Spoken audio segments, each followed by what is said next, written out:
funny thing, watching gods realize they've been mortal all along.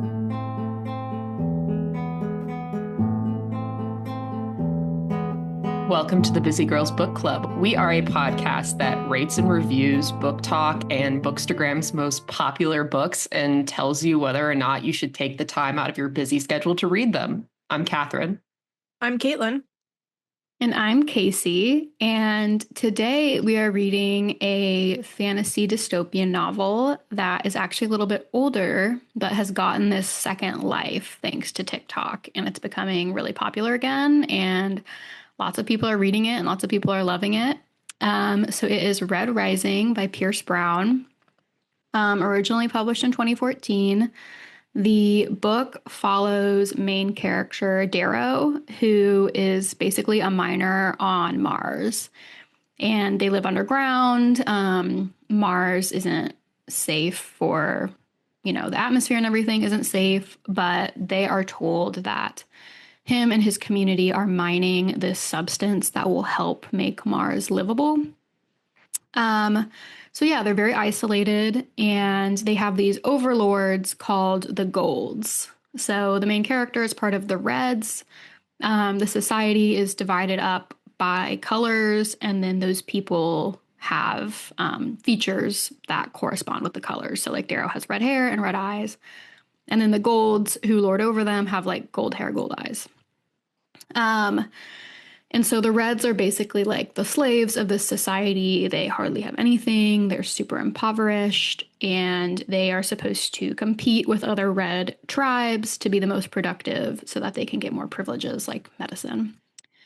So it's a pretty brutal lifestyle. It's very like Hunger Games-esque, like District 13 type thing, where it's like a very impoverished community, and there's a lot of violence against the citizens who live there. This is a really long description, but the setup of this book is really long. So basically, Darrow is married. They, get married young, die young, and he loves his wife so much. Events happen. She ends up dying, and this leads to this sort of like political awakening of his because she wanted him to fight back against their oppressors. And the journey kind of takes off from there. He ends up living in Gold Society, and I don't want to spoil anything because there's lots of twists and turns. But he ends up in this sort of like fight to the death-ish competition, and it's very complicated. So yeah. Yeah, this book is a lot, and a lot of setup and a lot of just minute details that are important. Yes. The way I've described it to someone is it starts kind of Hunger Games. Mm-hmm. Has this like brief touch of like some Percy Jackson, Mm-hmm.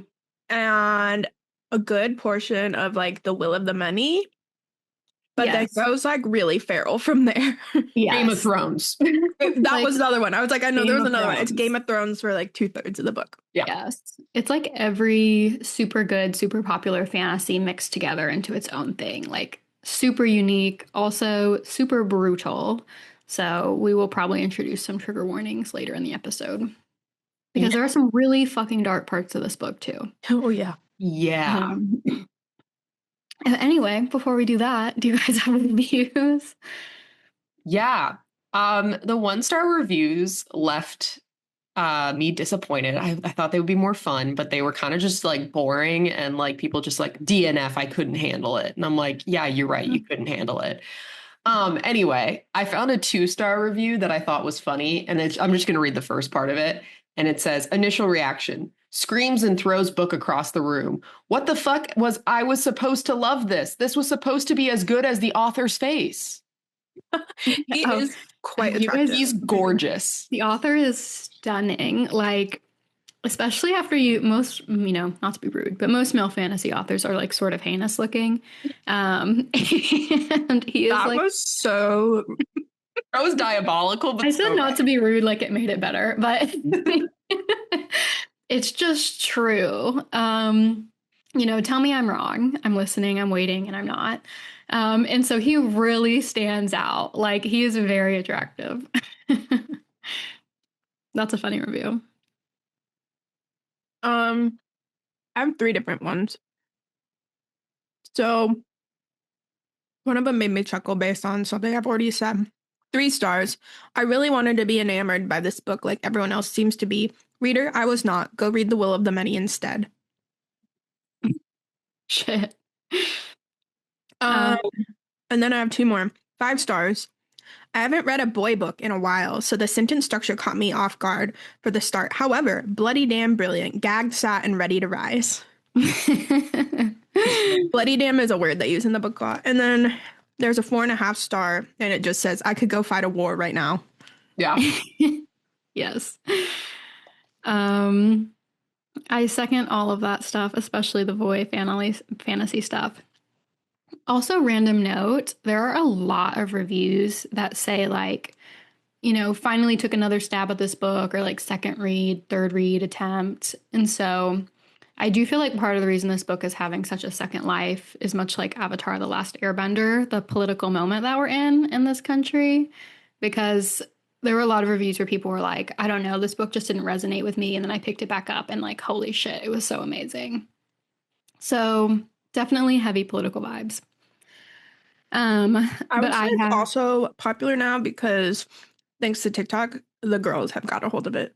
Yes. The boys don't talk about their books as much. The girlies will ride or die for your book if it's good. Boys, start talking about your books. I know. Well, and if they're actually good, we'll read them. Okay. Yeah, don't gatekeep the cool fantasy. Yeah. Okay, I have 2 reviews. One is a 4-star review, which I really related to. Morally gray main characters are out. Morally black main characters are in and fun. Period. Uh-huh. And then I have a second one, which is just for the girls because I feel like it's very us and very our podcast. But 5 stars. Yes, finally obsessed. So excited. I thought I'd never feel this way about a book after Throne of Glass. Period. Yes. Mm-hmm. Oh my God. All right. Well, most of the internet agrees with our good reviews. The overall Goodreads rating is 4.3 out of 5, and the overall Amazon rating is 4.6 out of 5. So it's pretty high. Mm-hmm. Do y'all agree? Yeah. No. 5 stars, not 4.6. You're right. 5 stars, not 4.6. Period. Yes. Yeah, I freaking loved this book. If you like The Will of the Many, it'll scratch an itch for you. Mm-hmm. This may be one of my all-time favorite books now. I like gravitate towards fantasy books naturally, but I find that when you have me list out like my top 10 favorite books, a lot of them are like sci-fi or sci-fi fantasy crossovers. They're just like, I love a book that I can't predict. Mm-hmm. And these are ones I cannot predict and are so complicated in the best way and such like fascinating political commentary. Yep. This was the first time in a long time I've been at work thinking, oh, I really want to go home and read my book. Yes. I would be at appointments and literally just be like, I just need to get through this hour so that I can actually read this fucking book and finish it. Because I think I was like 30 pages from the end and I had to go to an appointment. And I was like, I am so mad right now because I just want to finish it. Yeah. Did you guys say what you actually rated the book? Yeah. 5 stars. 5 stars. Okay. I also rated it 5 stars. Wow. I know. I think this book has actually. Guys, this is like so rare. Take a moment to bask in this. Yeah, to really think about it. I think this book might have displaced the 5th season as my favorite fantasy book. Like, wow. I genuinely loved it so much. It's definitely one of my favorite books of all time. I'm not sure I've ever read a book that I thought was so unparalleled in quality. It gave me that feeling of like, it was exciting. The writing was great. The characters were all super complicated. And like, I think one of my biggest complaints in modern fantasy is that authors don't make their main characters make hard choices and do hard things. And this book is like the peak, making the characters adapt, making the only characters hard things. Yeah. No easy outs ever. And it makes it so good because you just see this character like making mistakes and then constantly having to like think of something, an actual smart solution. Like, it's just nothing in this book is easy, and that made it so good. And so, and it's also the perfect parallel of like a gun mentioned in the first act goes off by the fourth act. Like every single detail in this book matters. Like to me, this is like truly sublime fantasy. And what you said about fifth season is interesting because that also is that fantasy sci-fi intersection. And I feel like that's just the genre that like always is the sweet spot for me if it's done well. Well, I think it's because modern day fantasy, just true fantasy, especially romantasy, is following the same formulaic structure because they know it works. They know that they'll get the easy bucks from it. But this is hard. This is hard. I want to be surprised. Yes. Yeah. This kind of stuff is incredibly hard, especially sci-fi fantasy, because sci-fi, you have to add in actual scientific things to it in order for it to make sense. Because like they can't be living on Mars just easily. You have to terraform it in order for it to live. And that's the whole crux of the story, is terraforming Mars. And it's very interesting seeing how like it talks about evolution. It talks about human political structures and sociology and like how people become certain things.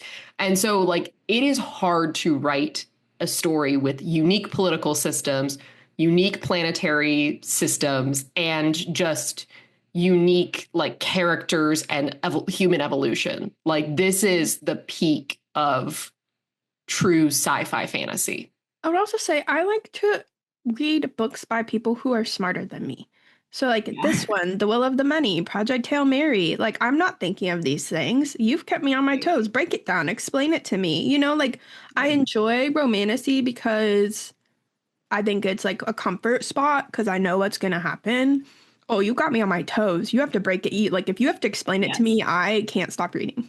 Right. And this book has twists on twists. Like it is goes in so many unexpected directions. Every character is important, not just the main character. I had a lot of similar thoughts now that we're talking about like the sci-fi fantasy mix of it all. I do agree. I think one of the most important things that I have really picked on modern fantasy for is also just like pulling things out of your ass. Like a magic system that just has random holes in it where things change at that last minute and it feels convenient. If you're writing sci-fi, there's normally some scientific basis or thought out process for why things work the way they do. And I think it helps authors like not do that sort of like convenience pull at the last minute because they have a very well established like logic for how everything works. And so, yeah, I mean, I thought it was great. And I think it also helps that you have to think in fantasy, you can just create a world from scratch, which is great to read and really fun to read. Sci-fi is more so like human civilization somehow got to this point, like we're at some sort of identified point in the future. And Catherine, like you said, I think that helps them think about what happened to the politics, what happened to the world to make this world conceivable. And I think that helps it also be a lot more like fleshed out and three-dimensional. Yeah. But you know, guys, we all fucking loved it. Yeah, that's rare. Very, very rare. Okay. And it's a boy book. Ugh. Yes. I hate that it's a boy book. I have some small critiques based on it being a boy fantasy that we can get into later. But in general, I was so sad that one of my favorite books is written by a man. I'll also say boys love this book. Girls read it. Turns out my brother-in-law was reading this at the same time as me and we bonded over it. Also, I was talking to a man on Hinge and we got in the books. He's like, have you read Red Rising? And I was like, I'm reading it right now. Let's talk. So oh my goodness. You can learn how to speak with men in your life if you read this book because they're reading it too. Actually, so I'm the last person in my family to read this book. Almost all my other family members read this book at the recommendation of my dad. So, wow. Yep. And they were really excited that I was finally reading it because my dad got my whole family addicted to the series. Yeah. So, also, if a book is good, stop marketing it only to men, okay? Yeah. We want to read it too. Okay. That's why Book Talk Girlies are helping them. Book Talk Girlies are seriously helping them. Also, this book didn't help itself on its first cover edition. Have you seen the photos from this first cover? They're horrifying. They're literally so bad. I did see them because I was Googling this book and I was like, oh my God. It's like a man with a human skull as he's being surgically like put on. I'm like, this is horrifying. I didn't actually see that. Okay. Gross. Yeah. No, I'm pretty sure I passed this book in Barnes and Noble when it had that original cover. And I was like, What the fuck is that? I do want to say, kind of on the strain we've been talking about, maybe the girlies are bored with the common fantasy plots we're getting Yeah. because we're also seeing a surge in like Brandon Sanderson and some of Yeah. these other like traditional like Wheel of Time is coming up a lot. Like some of these traditionally kind of boy sci-fi fantasy mega series. And girls are less intimidated by those now. I mean, I've always liked the thicker the book, the better. But a lot of girls are not like that. And so it's been interesting. The Will of the Many, like Mhm. stuff's getting really popular. And I think maybe the girlies are looking for something different. I agree with that take. And I think, female authors also write books like this, but have been pigeonholed into one genre and one, you know, formula for success. So I'm hoping they let women write more really complicated, heart-wrenching stories like this. Like the fifth season. That's a woman. Exactly. Who had to self-publish, by the way, which is insane because that book is so fucking good. Um, anyway, let's get back to our actual non-spoiler discussion. If you guys can't tell, we're so excited. But anyway, so is this book more plot or character driven?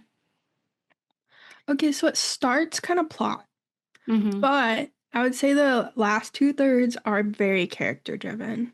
Yes. Because at first stuff's just kind of happening to him, but then Darrow finds himself like amongst the enemy and starts making decisions for himself. And it gets really interesting when it's character driven. Not that it already wasn't interesting, but like it gets really complicated and muddy in such a fun way. Yeah, the first like a third of the book is all plot because it's just Darrow finding out what the world truly is and trying to conform to it.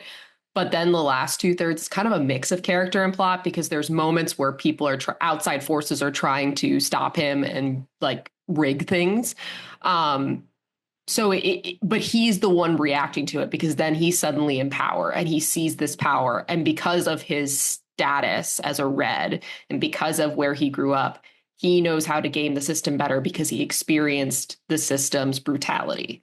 And everyone around him lived very cushy lives, experienced no misery, no trouble. So it's very interesting to see the two like different people. Right. I agree with you guys. Definitely like the main character is like very not in control for the first third of the book. But then in the last part of the book, it's all like him growing and him figuring out how to sort of win this game and rise in society. And so that is pretty much all like sociology and his own character growth that like helps him get there. So it was very interesting to read. Have you / would you read other books by the author? I have the next one on hold. Yes, I'm going to get the next one for sure. Yes. My brother-in-law has already blown through the second one and it's like, yep, keep reading. Yeah, I have heard. That's another thing. Okay, so I haven't actually read the rest of the series, so obviously I can't give my own opinion. But my sister and my dad have said that every book in this series is as good as the first one, which is incredibly rare. It starts out as a trilogy, and then the author has since added books. So I think you can read the first three just as like a complete set. And I'm not totally sure. I think the other books might be in the same universe, but not necessarily the same timeline. So there is more, which I've heard are also very good. And I am so pampered because my whole family has already read this series that they're all uploaded on Kindle, and I am so excited to read the next ones. Oh, you're so lucky. Oh my God. But yeah, isn't it so refreshing to have a complete series already out so we don't have to wait for the next one to come out? Yeah. James Arlington, I have to wait till for the Will of the Many till November, and that was like long after it came out. So Yes. write faster if you're gonna give us a half. No, you don't want them that. You don't want that. Crazy series. No. No. Yeah. Or maybe just like write them all first and then slowly release it. Okay. This is so the pacing of the book. This is one of the few things I have a slight critique on. The first third of the book I actually did find pretty boring. The first section is like when Darrow is in the mines and they're kind of setting up the world. after I read the whole book, I do agree that that time is necessary. I don't think there's anything you could have really cut out because it does set up the central conflict so well. But I did not find the first probably 150 pages of the book super interesting. Like I read it, but I wasn't super like page turning, like super invested. But after it hits this turning point when like Darrow enters this competition, and after that, I was like hooked, like could not look away. I read it so fast, I could not stop thinking about it. But I did think the first part of the book was slow. Yeah, I mean, there's a lot to set up for Dan. Yeah. And I think, Caitlin, when we were chatting about this last week before the podcast, you said something that definitely resonated, where it's just like you read 80 pages and that took 2 hours. Like it's a slow start, and it takes a while to get into a pace for this book because there is no skimming. You cannot skim this book because you will not understand what is happening because too much is happening on a page. Lots of new vocab introduced as well. At the same time, though, while I was dismayed that it took me so long to read 80 to 100 pages, I didn't care. I found the whole thing interesting. I understand it's a little daunting, probably for some people, which will affect the busy girl rating when we get there. But as someone who loves a big, complicated book, like I was sat for the whole thing. I think I read it over like 3 days, 3 different sittings. Like I just wanted to sit down and read it in huge chunks because there wasn't ever a point, even if it was like a bit slower, where I was like, I'm not interested in what's coming next. Like I had to keep reading no matter what because everything was interesting to me. Right. Okay. Would you watch a movie or TV show of the book? Yeah, Yeah. that would be so cool. This would be a really good television show. Yeah. Like, why'd we make Dune into a movie? Yeah, Make this is so much better. I agree. I feel like we did not need that. As a society, our resources have not been allocated appropriately. Well, considering Dune had already been done and we just redid it. Right. Yeah. Just with Timothy Chalamet. And Zendaya. We do love Zendaya. I do love Zendaya. Timothy Chalamet's overrated. Sorry. Still, I read that book too. Didn't like it. Not fun. Oh, well. Okay. Well, that brings us to our busy girl rating. I'll give it a 4 because that's as low as I can go with this book. Because it is not for the faint of heart. And I think you have to have an interest in both sci-fi and fantasy. Also, I think if you're a Percy Jackson girly, you're very much so love this book because This is like the most violent iteration of Percy Jackson. I know, but like my knowledge of the gods, both Greek and Roman, very much so helped me in this book. My Latin basis very much so helped me. This is just further proof that men are obsessed with the Roman Empire because a man wrote a book about the Roman Empire on Mars. So yeah, it's true. I don't know. I'll agree with your 4. I'm tempted to give it a 3 just because like I know it's not everybody's cup of tea. Yeah, this is a hard one for a lot of people. I think if you like this kind of stuff, home run. But if you don't, big fail. Big fail. But it's not a like super long book. It's only like max 3. No, but because of how long it took me to read and how complicated the world and some of the vocabulary is, that's where I'm like, I don't know. Maybe I will just give it a 3. Hot take.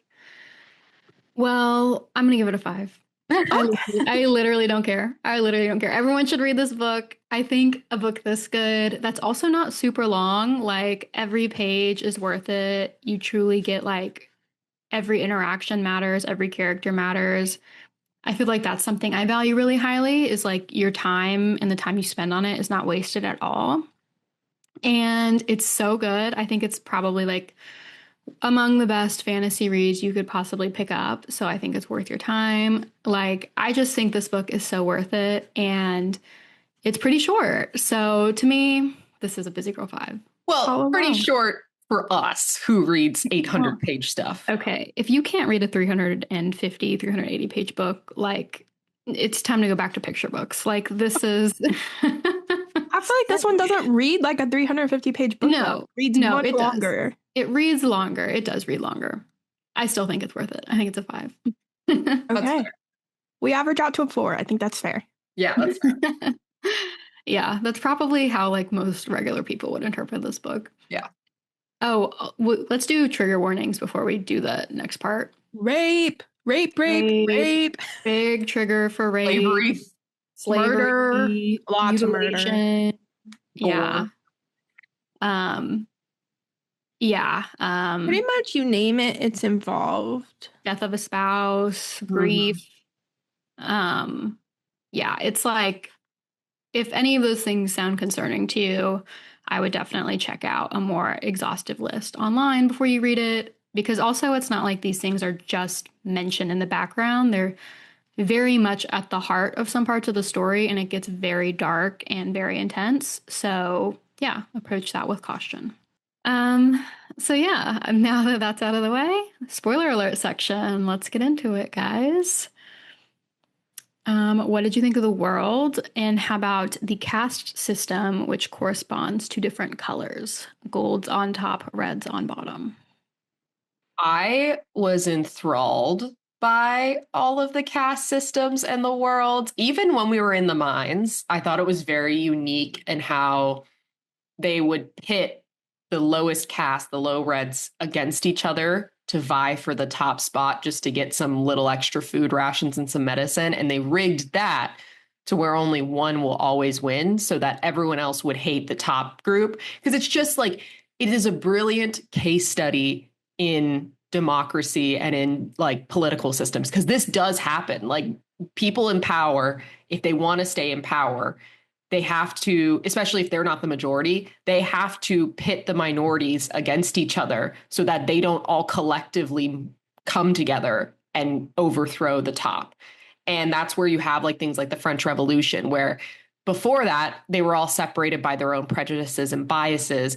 But then once they realized that it was all class warfare and it was low, like peasants versus royalty, that's when they came together, and it was a very bloody, violent revolution, but it was because of the complete inequities of the system. And so I found it very interesting because that's a case study on how you can keep your power. And it was very interesting. I still have questions about like how evolution happened to where like there is these reds and like everyone's like born with the different color eyes, the different color hair, like all of that. It made sense because like you could see it kind of happening. But at the same time, I'm like, how are golds made? Because like golds are so much stronger. They're so much faster. They can see things differently. Like they are literally peak human. Like they are evolved Homo sapiens. And I'm like, there's been some like genetic breeding. And they Yeah. talk about like how some races, like the obsidians, have more fingers and stuff. Right. I don't know. This is your classic knowledge is power. Yes. Whoever holds the power is in charge, and that's a theme we get in a lot of these sci-fi books. I also want to point out how I saw this TikTok because I'm on Red Rising TikTok. You'll notice that all of the golds he talks about have like an AU between their names. So it's like Cassius Albulona. Well, AU is the chemical symbol for gold. And I guess in the rest of the series, like it will be like so-and-so ag whatever for silver and so-and-so Q whatever for copper. Like the periodic table is even involved in this color naming. It's very complex. I did like, not think of really that. fun way. Yeah. Yeah, I didn't catch that either. I would TikTok to tell me because we obviously haven't read much outside of Red and Gold, but right. I would definitely anticipate that coming up more in future books. I also wonder because this like society they're in is like now spread across the universe and has conquered different solar systems and stuff, that there's perhaps even some like, you know, breeding with other life forms. Like, you know, there could just be so many different parts of this now that, you know, the influence of other societies. But yeah, I thought the world was super interesting. It was really, really fleshed out and thought out. Did you guys see it coming when Darrow learns that actually the Mars has already been colonized? Yeah, because it was on the back jacket. Oh, was it really? Yeah. I did No, not read the back didn't, jacket. yeah, I didn't read anything about this. I like to go into books you'll find blissfully unaware of what's going on. I don't read Me summaries too. like ever. Um, I did not know. I figured there was a secret being kept, but that was like a really good plot twist for someone Mhm. who is ignorant like me. Um, I almost wish that I didn't read the back jacket, so I was surprised when it happened because I wouldn't have predicted it. But then because it was on the back jacket, I predicted it. one, it's interesting because you just spend so much time with him in the beginning, like, oh man, that other like clan beat them out, and there's this like hierarchy system in these like mines. And then you realize there are like thousands and thousands of these mines just like it, but all underneath an actual thriving civilization. And they're just the bottom layer, the tip of the iceberg. And you're like, oh my God. They're being bred And for then labor and kept beyond, ignorant. right, beyond that, they're on all the planets and moons. And then beyond that, on like Earth's moon, there's the people who rule all of them. And you're like, oh wow. Like it makes you feel how big it truly is, which was like a really impressive thing to do. Yes. So I did guess it because I've read multiple books that have had this sort of plot twist, and I was really proud of myself. However, I thought they were going to be on Earth, and they only like told them it was Mars. So it was, they were just still on Mars, but Mars is like fully settled and colonized, and they're just still being used as slaves. Um, but no, I thought it was a great world. I thought it was super politically sound, and that everything that you learn in the beginning with the Reds comes back during the competition where all the golds fight each other. Because the same way they made Reds the bottom of the total pyramid, they also had Reds who are above other Reds. And now, even among golds, there are golds who are above other golds. And this whole book is about teaching the golds what happens if they don't have power, basically, so they excuse all the moral, just all the morality of like enslaving other people. Because Hierarchies within hierarchies within hierarchies. yeah, You're it's all like fighting for top rung. teaching them that they need to be on the top rung or other people could treat them as less than and they could not have power. And there's nothing more important than having power. Yeah. Well, and also they mention, and it's very true, it's that these people have grown up with privilege. And if they had stayed that way and stayed ignorant, it would lead to the fall of their society because you truly do become harder and stronger when you face trials and tribulations. You cannot grow if you do not face failure and do not face any sort of struggle. And so that's why they have this institute that forges them by fire and forges them by death and by slavery and by all of these things so that they realize in this mini scale the power that they have to keep. And so if they didn't have this institute, it would be much like, as I say, the French Revolution, where you have Marie Antoinette and the king, let them eat cake and being very like boisterous about their wealth and not realizing everyone else around them hates them. Right. I'll also say one of my favorite twists in the book is you get this whole hierarchy built up and you're like, wow, this is such a strong hierarchy. How are they ever going to change this? And then you find out Darrow is not the only red who has been made into a gold. Yes. And you're like, It's another thing I was wondering about the whole time. Yeah. Yeah. I was like, wow, like if two of them are on the inside in the highest more. echelons of society, like how close is this society to actually crumbling? Yeah. Right. My guess was Severo, and early on in the book, I was like, I bet Severo's a red, which did not end up being true. But now we know that there are other reds, and we have a reason every time. And who knows what other colors? Right. Yeah. And could be even farther spread. We have no idea if Darrow is the first person to the first red who's masquerading as a gold to like make it out of the competition or not. Like we don't have any information on that, and I'm really excited to learn. Well, because it more. requires a gold's mind. That's the main issue, is that you can change the body, but you can't change the mind. You can try and like mold the mind, but like you have to have a sharp enough intellect already as a base layer. And that's why Darrow succeeded so well, is because he's got a mind better than the golds. Like he is smarter than everyone else there because he's experienced struggle his entire life. And he did like the only job that required like smart, like sophisticated intelligence in his colony. Problem solving. Right. Yeah. And I also liked how the uprising was looking for Reds who weren't necessarily the strongest or the fastest, but wanted to fight back. And how, you know, you had to have the intelligence and the mental capabilities, but you also had to have that like spirit within you that you weren't. That's my other question. What's his uncle up to? Because Yeah. that's how he got plugged in. I'm like, what else is going on underground? Yeah. It makes me feel like he's faking being drunk.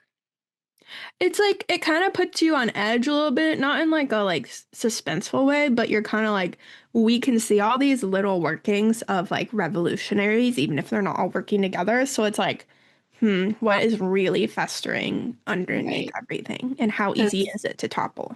Right. Because it's not just their red colony either. It's red colonies across the universe that, you know, the uprising is working on kind of stoking these flames. And it's like, in Darrow's planet, they seemed pretty under control, which I think is another thing that builds that tension. Is on its surface, it looked like everyone was obeying and that there was no hope for them and no one was doing anything. And then that illusion shatters when Darrow ends up being taken and we realize his uncle was a part of the uprising somehow and his dad was probably a part of the uprising somehow. And a little song about hanging can spark a revolution. Heard that one before. Yeah. Very Hunger Games. Nod to the Hunger Games. Yes. Okay. So the inciting incident for Darrow is that his wife, I've been pronouncing her name Io, but who knows? I think That's Io's right. Yeah. She ends up being hung because she, you know, is basically wants them she wants the Reds to fight back. Darrow and her end up being whipped and she sings this forbidden song and they hang her. And then Darrow gets in trouble because he buries her body and they're not allowed to be buried, which is also very interesting. And I feel like will come back and become more important in some way. So what did you guys think of that incident and how that sets up his journey against the Golds? I've seen several TikToks that are like, wow, Io and Darrow are so in love. And then like it cuts and they're like sobbing on the couch because you get set up this such like idyllic little thing where he's kind of like, my life is fine. Why would I want to change it? You know, like my wife is restless, but I am not. I am living out my purpose. I'm top dog on the mining crew. So you have to have such a dramatic inciting incident to get him to think differently. And he almost still doesn't. His uncle kind of forces him into his role. But I don't know. It was like sad and gut wrenching, even though you knew it was going to happen. Like I knew. But it was like perfect. I don't know. I mean, one of the most gut-wrenching parts is the fact that like he has to complete the killing because Mars's gravity is not the same as Earth, so you have to literally pull the person down in order to find them. And I'm like, that's horrifying. Oh my heart-wrenching. Yeah. And then his uncle does it wrong for him, and so that he's still alive, and that's very interesting. And I thought the whole conversation with the guy from the Son of Ares, I found it very interesting that he was like, vengeance is like nothing. You need to have like drive. You can complete your vengeance whenever, but like we need you to be better than that. We need you to override your rage in order to become what you can be. Because like one vengeance against one gold is like cutting off the head of a hydra. It just is going to grow back. You need to break down the whole system in order for it to never come back again. Yep. Right. And I also liked the way she saw things, and I sort of appreciated the commentary on martyrs because we've read a few books now that have commentary about martyrs and martyrdom. And they talk about how martyrs are symbols, but they're not revolutionaries. They're the people that your heart cries the most for, that you feel the most empathy for, that are able to stir up those feelings, but they're not necessarily people who can actually see a way out, who can actually like lead a revolution. Yep. Io's a martyr, but she's dead. She can't change anything else now. And I thought it was really interesting that Io it made me question her possible involvement with the uprising because she seemed to know her role. and knew that Darrow's love for her is what would keep him in line because he would not do anything to jeopardize her safety. I think she sacrificed herself for it. I think it was all a plan, which makes me sadder for him, but Yeah. Right. Well, because she, like, how would they know to hack into the footage in order to broadcast it all over Mars? Because it was, and the governor just happened to be there. yeah. Mm-hmm. And his uncle just happened to know what to do to get him, you know, like to where he need. I don't know. Yeah, I feel like EO is in on it, and I don't know. Actually, I added this question to the end. I don't know if you two have seen it. What did EO say to her sister? That's I'm so curious. I think she was pregnant. That would be horrifying. Yeah, I But hope it's not that, but why would she tell her sister that? I maybe feel like to tell Darrow when he needs some more rage in him. I'm curious. I feel like there's something else. Yeah, that's where I'm like, maybe it was something else. Like, I planned this whole thing, you know? Well, I feel like the sister knows more than she lets on. Yeah, everybody but Darrow knows more than they Yeah, I'm very curious to see if he ever sees them again. Yeah. Because why would he? But also at the same time, he should. Yeah. Right. Well, it feels like probably not in the next book, but eventually in the series, there will be some kind of more meaningful active uprising, in which case some of these characters would have the opportunity to come back. But we'll see because we don't know anything about that yet. Okay, so we've been talking about the uprising. They're called the Sons of Ares. What did you think of their work and how they transformed Darrow from red to gold? Dangerous waters. Yeah, they seem good, but they also seem very morally gray because what they're doing is for a just cause, but there's something hidden underneath it because he seems to think that the guy that he met, Dancer, is the Ares, but he won't admit it. So then that tells me that like he probably isn't Ares and there's someone else controlling this puppeteer. And revolutions and rebellion movements can be good and bad. I worry that they're going to create a revolution in order to put the Reds on top and then subjugate everyone else on bottom. So you're just reversing the tides. You're not actually like helping people. Because, I mean, these people have been brainwashed that democracy is like the most evil thing possible.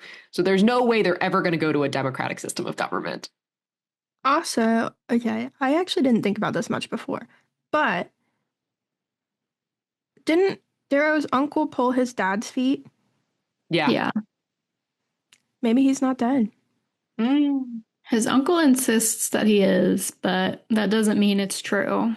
Because he says, go meet my brother Dancer or whatever in the Glen when he's dying. So Dancer could be his dad. I don't know. I'm not sure. Right. I feel like he would recognize his dad. Everything changes because of the body modifications they're able to get. It complicates everything even more because you can like maybe his yourself. Dad is actually like one of Kelowna's or something. A gold somewhere now. Yeah. Like, you know, like you never know. Or he's dead, but because they do insinuate that his dad was another martyr who just like died for the cause. But again, we have no reason to like take everything they say at face value. Right. And the fact that the Sons of Ares can convince the Purples to carve people and turn them into a different class and pluck eyes out of, a different class to put on them makes you not trust anyone, especially the Sons of Ares. Yeah. So it's like, who is really who they say they are? Well, the fact that they can kill so many golds in order to get these body parts to infuse into Darrow and Titus tells me that, like, the golds are not as impenetrable as you seem to think. They talk about those pixies and bronzies, too, which are just, like, not as pure gold. So it's like, are those who's being picked off? Or, like, what's going on? What's happening on other planets? Are they coming from other planets? Like, I don't know. Well, like, how is the golds not sound the alarm that so many of their own are dying? Because they're so self-absorbed. They kill their kids on purpose. I mean, yes, they cull the herd. They cull their, like, babies. That's crazy. I know. But it was interesting to me. I think it felt true because the society had worked so hard to drive basically like class divide in between all these different groups of people. Catherine, like you said, so that they never banded together, that things were never bad enough for them, that they really felt like they needed to risk it all for revolution.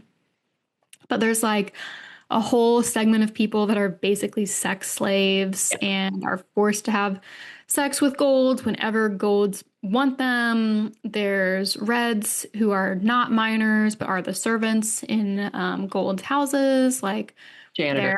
there are so many kinds of people that have so little choice in the world that are also being abused and who it seems like may not even really understand what's happening with the reds in the mines. Like it's really unclear what society has actually told all of these people. Well, and I like it's so funny because the golds seem to not be monitoring the violets who can carve people. Like that's huge. Artists are harmless. What are you talking about? Yeah, like I'm like, there's no way you can actually, if you're truly as smart as you think you are. They're not. The greens are the smart ones. You're right. But like they pretend that they're like the top brass. But like, excuse me, like, why would you not be policing and regulating people who can literally carve flesh and make new people? Who knows? Lots of questions. And now that we're back to the outside world, maybe we'll get it. Right. Okay. So enter the Institute, which is where all the best golds take a test. They get into the Institute, and then they have basically to brutalize each other in this competition. The first test is they have the top 50 golds basically fight to the death with the bottom 50 golds, hoping to cull out half of the crowd. Then they do the war games where there's all these different houses and they have to fight each other. And basically, how the games are traditionally won is that one house enslaves all the other houses. Mm-hmm. So they've created these games to basically reaffirm that the only way to win and the best way for a society to be is the way golds have structured it in the outside world. Yeah. But Darrow flips it on its head. Yeah. When you realize that it's not the top 1,000 kids who get into the Institute, it's the top 500 and the bottom 500. Mm-hmm. So that their parents can still be proud they made it in. But in the end, they're just there to be cold. Like, it's crazy when you realize that. Yeah. And that only just like sets the tone for everything else that happens. And then like, you know, Darrow's very proud of himself. He's one of the top picks. He's a first draft. He's like very high on the list because he's very smart and he's proud of it. Yes. And it's really interesting that he goes into these war games like, actually, no, I am top shit here and I'm going to lead my house. And we are going to win this game, and I'm going to win everything. And you're like, whoa, dude, weren't you just like mining for whatever, like a few months ago? So it's kind of crazy, but also it like works. It makes sense because he actually has experienced politics in its truest form. He also has nothing to lose. He has nothing to lose. And he has everything. He has no family outside that's going to be disappointed when he becomes a slave or whatever. Like no shame is going to come. He has nothing to lose. Nothing to lose but the highest possible stakes, which is if I don't win, I cannot do anything to help my family like get free from slavery. Yeah. So I really, really liked his journey there just because, and again, like back to the thing, like this author makes his character make such hard choices and do such hard things. Is Darrow is down so many times in this game. And part of the brilliance of this book is watching him have to rebuild himself and pick himself back up every time. Yeah. Well, and a good portion of the time, he's down because of another red marauding as a gold. And you're like, once you realize that, you're like, oh, what the heck? Like, you should be working together for the cause, but you can't. Yeah. Right. Well, because they don't realize that they're both reds. Mm-hmm. And it shows you what Darrow could have become if vengeance had consumed him, because Titus, this is where rape comes in, rapes one of the golds who he enslaves because it was their family that hurt his family. He made it seem like that person's family, that gold's family, had directly caused trouble to Titus's family. He was treating others how he thought he was being treated instead Yes. of playing along in order to blend in and achieve power that way. It was two different approaches, which was very well planned out and showed. And And it makes you also- wonder who else is secretly doing that. Yes, it does. Because I think Titus ends up raping multiple of the girls and then allowing his Cutting other off ears. sentinels to rape the girls. So it's like extremely dark. And I agree, like it shows that like he was ultimately no different than a gold because when he had the ability to have power, he chose to use it the same way golds use it. And took revenge on people that really had nothing to do with what happened to him. Like the daughters of these people are not the people who hurt the person you love. And so it was really interesting. I also really liked that you can see how corrupting the power is. Like even with Darrow, he develops a sense of entitlement also almost where he's like, I know that I was born a red, but in this universe, I'm a gold. And I can't believe that they would not respect me, basically. Well, and he fashions himself a god. yes. And he becomes so ascendant. And it's so interesting because in some ways, like he's still true to his mission and does not become like too corrupted to the point that he's not true to the cause, but it also changes him so deeply to experience what it's like to be on top and to have everyone below you. He's far less Darrow now, way more the Reaper. Yes. And it's very interesting because he starts to play the games the way that the game makers want him to play. And that's like the traditional set of way you play the games. But what he doesn't realize is he's not looking up, and he should have been looking up all along. And the proctors are rigging the system, and they're rigging the games in order for the arch-governor's son to win. And once he realizes that, and realize after he's mortally stabbed to death, but is saved by Mustang, it's this moment of, oh, I even forgot myself and I forgot my mission. I was acting like a gold. I need to act like a red in a gold's body. I need to start using my brain and using how my experience to rig this game, because is there a way for me to not play the game you want me to play? Right. He essentially realizes there's no such thing as fair.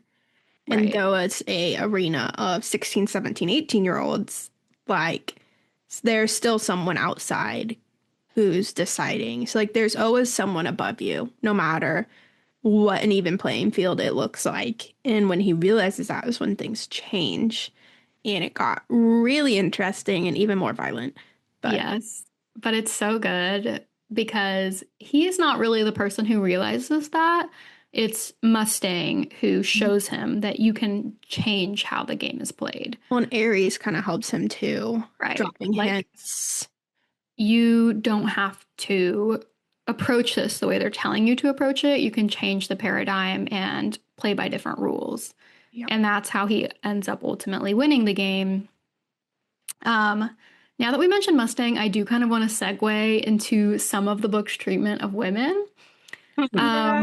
Yep. Not written by a girl. Yes, there is very much sexism in this book to the degree, for the most part, I thought it was fine because the point of like the sexual assaults is that this is how golds treat pinks, and their overlords basically want them to understand that if they don't have power, then they can become a pink.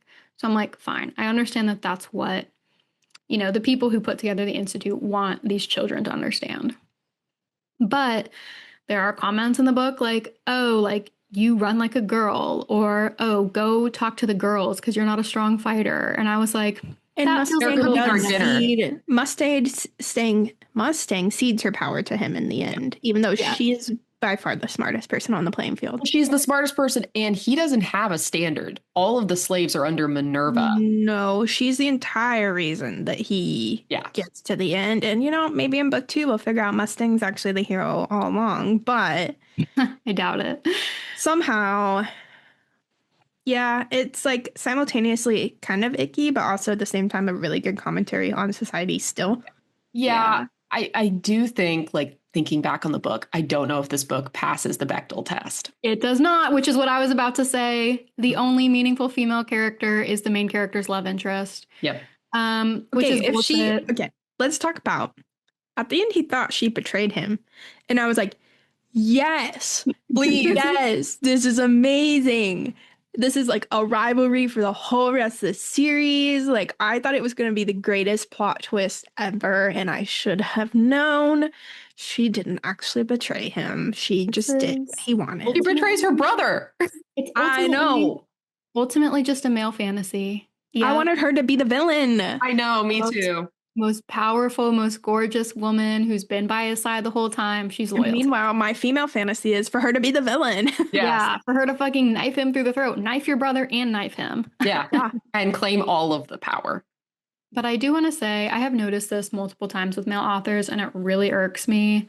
And it wasn't bad enough in this book that it knocked me down star points, but I just want to note it that when men write fantasy, they think having one powerful female in the book checks the box and that is enough. There should be just as many fully fleshed out, powerful, influential women in your books as there are men, and they should not all be mentioned just because they're fucking one of the main character's friends. And this book is totally guilty of that. If this is this super powerful, influential, fight to the death games, there should have been just as many female influential Well, characters. and then you do get who you think is going to be a power struggle with Antonia in the House Aries or House Mars.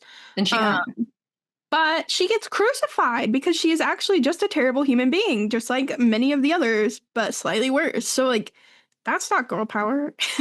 No.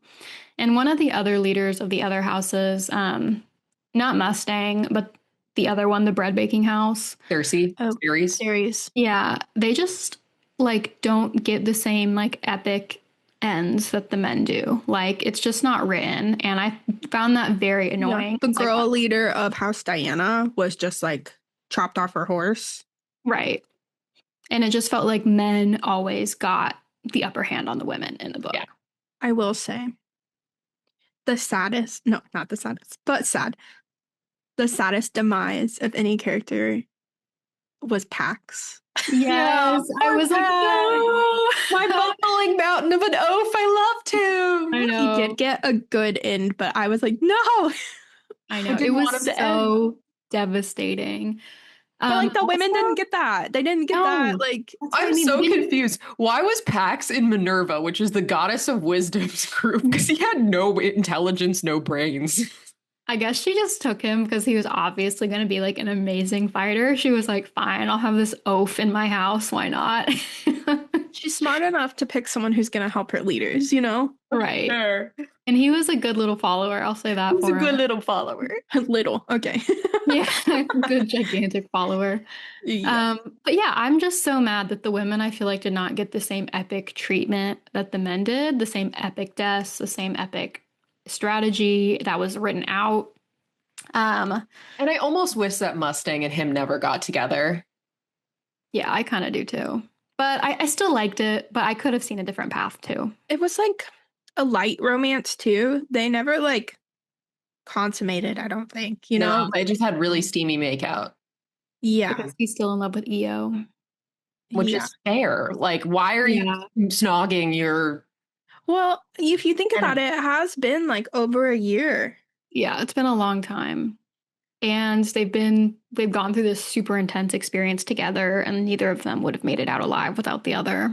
I'm very curious to see if she knows he's a red and if she's part of the revolution, because she was singing EO's song in that cave. And I do- she like was like, you kept saying EO in the cave. I'm like, I feel like she would know. If you know her song, you would know her name. I mean, she might not necessarily know EO's name because they only saw it through a hack. So I'm sure like the I society. don't think they were lower thirds. Right. Yeah, like they weren't making them like Googleable, I don't think.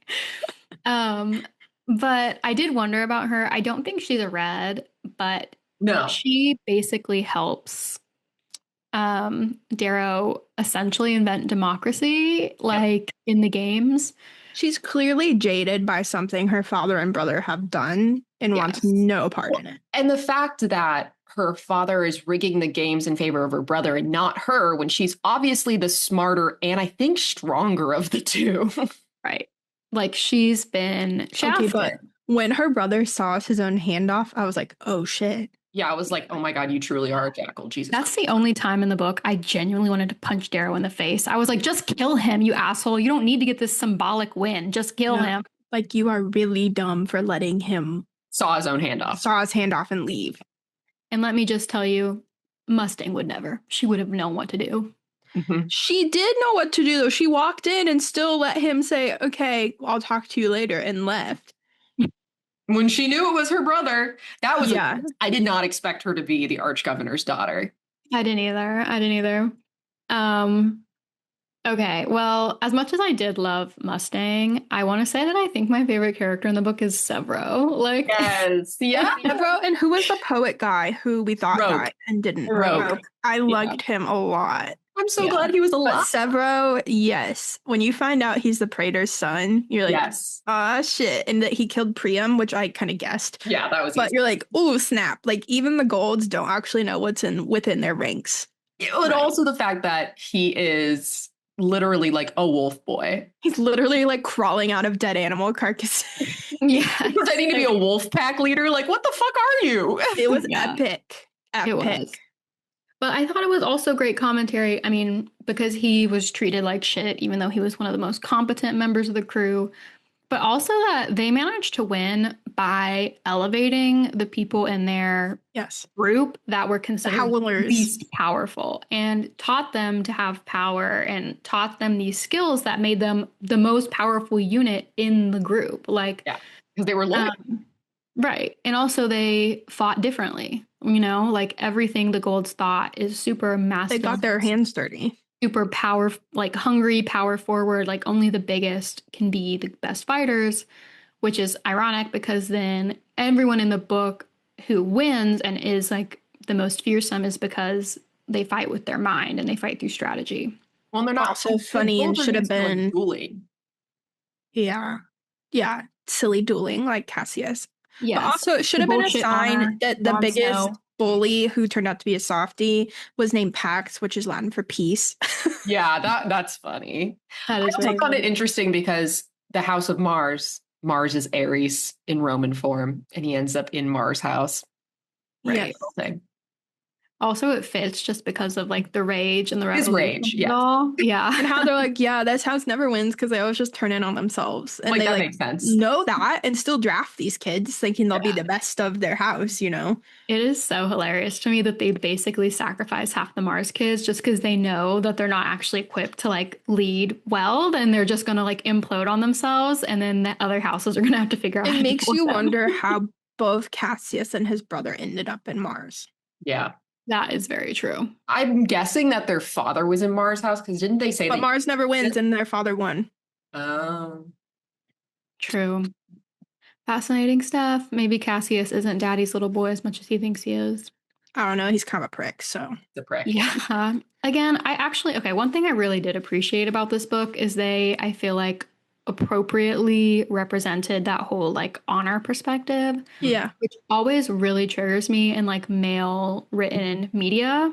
Like Game of Thrones kind of does this a little too much with like Jon Snow. characters like Jon Snow, who I fucking hate, where they're so worried about like doing the right thing and being honorable that they just like are pussies. Like they just And they get don't. their hearts ripped I out. didn't Yeah. dislike Cassius, but he's a prick. Yeah. I And disliked that it. whole honor code is just such bullshit. Like in a society that But holding is a so grudge that you killed toxic. his brother despite knowing his brother was doomed to die is like, that's Yeah. realistic. Thank you. Yeah. And it also is like, I don't know, it's like if it wasn't Darrow, it would have been someone else who did it Right. because Julian was not killing anyone. Mm-mm. right.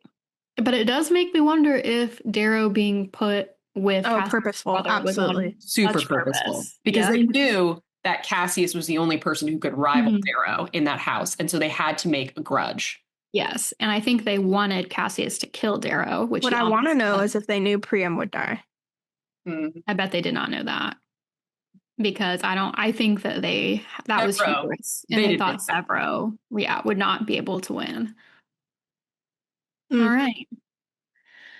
Wow. Okay, so the main student who's the big bad is the Jackal, who is actually also not that strong, not that like physically intimidating. He's sort of this skinny. He says he prefers politics to combat. He's a manipulator and a thinker and not a fighter, which makes him very powerful in the games. And he, like Darrow, sort of curates this like powerful, intimidating persona that precedes him and scares the other kids without them having actually like met him or interacted with him. What did you think of the Jackal, and what did you think about the games being rigged in his favor? I thought there was going to be some big epic war scene between the two sides, and I was actually kind of happy that that's not what we got, that it was more complicated. Like I said, so savage for just staring Darrow in the eyes and cutting his own hand off. Wild. I don't know, can golds give you new hands? Probably. I don't know. Probably. Even though they like enjoy being scarred to show they're the highest ranking, it's so bizarre. But I liked it.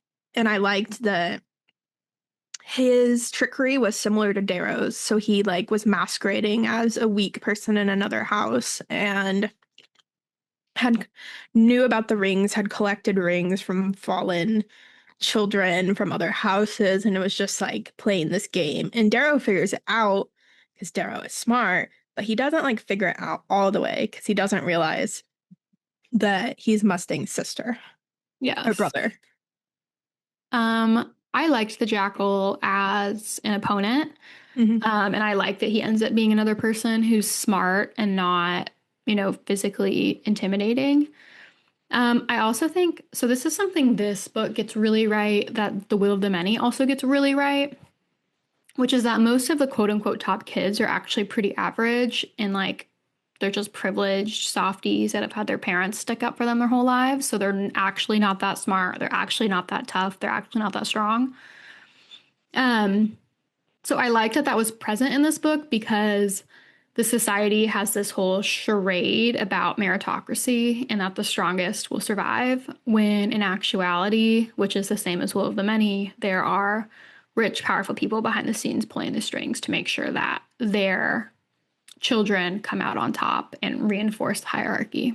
But it was also interesting because even though the games were rigged, there were moments where he almost lost. And they say that where he gets trapped in a cave and he has to make the decision to sacrifice his entire clan in order to survive by creating an avalanche so that he doesn't get enslaved. And so he's smart enough on his own merit, but at the same time, like he would not have survived as long as he did without the help of his daddy and being bribed proctors.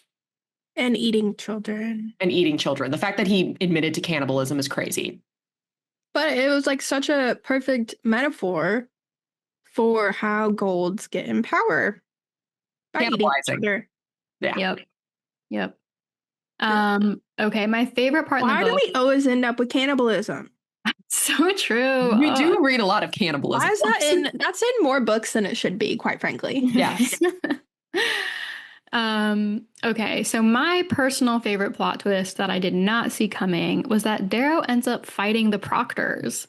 And they raid Olympus and tie down or defeat all of the Proctors in order to basically make a point. And they do that so that they don't kill Darrow because they are going to kill him because they're trying to rig the game for the Jackal. So he needs them out of the way to properly confront the Jackal. And then he also wants to make a point about their influence in the games.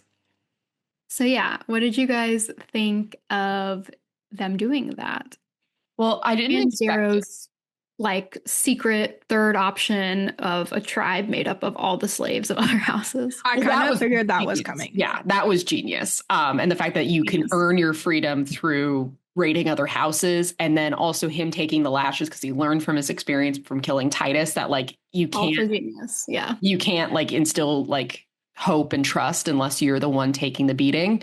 And so him taking the lashes, and he's like, I'm used to this. I experience this on a daily basis, like down in the reds. Like these golds would never experience this. I thought that was so interesting. And then also the fact that Olympus, like I didn't expect it when because he punched the Mars Proctor, and like locks him up, and I was like, why are you locking him up? And then I forgot. No. He talked about something weird about coverings on his boots. I was like, oh, Yes. shit. I knew. I didn't even process that, and I was like, caught that. Shit. And I also caught the belt, the like whatever belt thing, the shield that it penetrates them. And he was like, oh, if they're touching you, they have to have the belt off. And then when he killed Apollo, I was like, oh. Yeah, I was like, well, and then you realize that once again, it's another layer of hierarchy. The Praetors are playing their own game, trying to change their station within the Golds, and like by their houses winning and things, they get better jobs, but also they're being manipulated by the people above them. Right. So at the end of the day, it's all one continuing game because the Proctors are also using it to climb within their houses. Yeah, the question is, who's really in charge? Yeah. Really number one on this continuous chain. Right. We don't really know.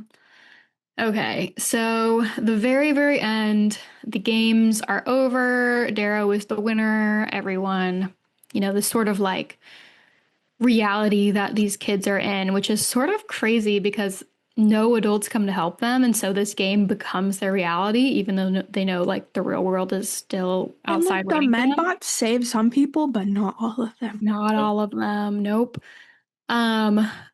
So ultimately at the end, Darrow becomes this Lancer, like basically like officially adopted child that's going to represent his enemy's house. This is the man who is basically responsible for Eo's death. And the nemesis of Cassius's family. The nemesis of Cassius's family. So that is definitely going to be a showdown that continues. The same man that rigged the games. In favor of his son. The games, yep. He realizes as the governor that his only recourse for Darrow to not show the manipulation he's been doing is like offering him this bribe. And Darrow's like, this is exactly what I wanted. I think Darrow says he made some edits to what Severo did to the film. And I think Darrow pulled out the stuff about that on purpose so that he could leverage this bargain and had a plan to work for the arch-governor all along. It's just further complicated now that he's like, oh, hey, this is Mustang's dad. This is awkward. Well, right. I guess I was confused about the edits because I thought they sent them to the drafters before he like was offered the job. He did, but so what they saw, like he talked about Severo made the edits and he said, I only had a few changes to make. So I think what he took out was actually the part where he reveals that the governor is behind all of it. Mm. And so the governor thinks that no one knows about this except for him. Mm-hmm. But little does he know, all the other kids know. Yeah. Okay, that makes sense. I guess that didn't like track. So I was like, well, didn't they tell the drafters and reveal it all that it was the governor's like master plan and like stuff like that? But no, okay, that makes sense. And also, it's very interesting to see how Severo and the rest of them and his little cult go outside of the games. Yeah. Will they forget all about this, or will this bond them even closer? And will this create kind of his own cult within the Golds that will help him overturn the Golds? Well, and little one-eyed Severo has like sworn himself to him. So like, there's all the power right there. Also, my favorite other little twist, does Severo know that he's a Red? Severo knows. Because he says, because Severo hears him say bloody damn and edits it out and basically tells him that he edits it out. And I don't think he cares. He doesn't. Well, several of all the Golds would understand. Because he's a Pickfee, I think, or something. Because he's... Bronzer. He's better than everyone else, but he gets treated like shit because he doesn't have like the height, the stature, the beauty of the other Golds. Just like his dad. Right. Who is in the same position, grasping for power by being Praetor. Right. But that's as high as he can rise because he's ugly and hasn't caved and totally but he realizes his son can rise higher on the tails of Darrow. Yes, exactly, because Darrow is the first kid to overtake Olympus. But it is sweet that not sweet, but he's like, I'm worried you're gonna get my son killed with your ambition. Yeah, right, which is a very fair worry. Yeah, and it's a sweet moment. Mm-hmm. I also because this is something that bothered me about Silverleaf, and I just wanted to talk about it and address it in this book because this book does it the right way, where Darrow has sympathy for the gold kids and understands that some of them are decent people. They're just made to be this way and brainwashed to believe society is supposed to be this way. But he still wants to hold them accountable and does not totally like sacrifice his goals and never stops thinking about his family back home, as he can acknowledge that they're complex people too. He stays true to the idea that this society must go down and anyone in my way will go down with it. Yeah. Well, because it further complicates it because he's now more gold than he is red because his body has been entirely remade. Like he can never go back to where he was. Like, so he has to reckon with the fact that he is no longer really Darrow anymore. He is a gold through and through. And so he has to abolish a system that is favorable to him now. Right. And I don't ever see him choosing Mustang or whatever her real name is, Victoria or whatever, over his mission. Yeah. Right. I never see that happening. Like, that is the character we have been given. I mean, maybe it will complicate things, but I don't really see him ever saying, like, his one true love, his first love is gone. So he might find love again, but I don't ever think he's going to choose love over his people as a whole. I think more likely than not, Mustang will join him. Yeah. But that's his I want her to be the villain. But I do want that. I know. But I think that's part of his hesitancy is just she can't really know him because she doesn't know that he's a red. And so their relationship, no matter how far it progresses, will always be built on a lie. And he has to know, like, ultimately at the end of the day, he can't ever really fall in love with someone that's not going to join him on this cause. And, you know, maybe Mustang eventually will, or maybe he'll have to kill her in the end. I just love that. And like at the end of all of this, his symbol of power is his mining tool. Yes. Yeah. It did. It was like It's everything so in this good. book is perfectly circular and it's so satisfying. Yeah. All right. Well, I think that's it. God, I love this book. I It's know. so It's good. so I'm good. so excited for the next book. Do we do the next book? Let us know. Yeah, please. I really want Because to. we're all going to end up reading it anyway. Yeah, we should just do it. We should just force people to come on this journey with us. Yeah. Maybe we'll get more boy listeners. Oh my God, men. Do you want me? Oh, we can bring Jacob on. Aw. Our first male guest. Ew. Ew. We love all the girls, the boys, the gays. We love everyone. You're all welcome, even though it's the Busy Girls Book Club. We're the girls. You don't have to be. Okay. Well, do you guys have book recommendations? Oh my God, I didn't even think. I am going to recommend the 5th season, and I'm stealing it. Good one. That's the other just iconic. Well, then I have dibs on The Will of the Money. I was going to recommend The Will of the Money. That's God damn the it. Dibs. You have to find a new one. Fuck. Hey, I'm the one who found that book. You're right. Yeah. You're right. Let's go with Project Hail Mary. Okay.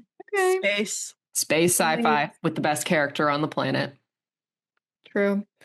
On the planet? You mean in the universe? The universe? Yeah. All right. Well, these are just our opinions. We hope you guys had a good time listening to this episode. We hope you enjoyed the book as much as we do. But no matter what, we'd love to hear from you. So please rate and review the podcast 5 stars. And if you want to engage some more with us, you can find us pretty much everywhere on the internet at Busy Girls Pod. So I'm Casey. I'm Caitlin.